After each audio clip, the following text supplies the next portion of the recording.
isa sa Angel Fest. Pwede silang pang-alsada, pwede ring pantubig. Gamit ang pagsayaw nilang hilig, tayo'y mapapaibig. At kung sinong mananaig, sila raw ang bukang bibig. Palakpakan po natin ang Barangay Pantubig!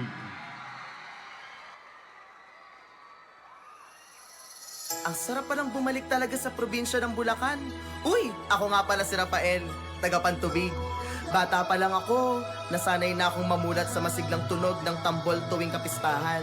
Sa makukulay na banderitas na sumasayaw sa hangin at sa kasaysayang humuhubog sa bawat pagdiriwang.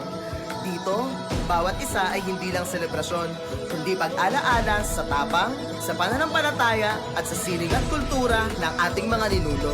Sa bawat kanto ng Bulacan, may kwento bumubuhay sa puso ko. Kaya kahit saan ako mapadpad, ang probinsyang ito, ang mga alaala ko ay paulit-ulit kong binabalik-balikan. Kaya tara na sa Bulacan, ang probinsyang babalik-balikan!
Team at syempre ang ating overall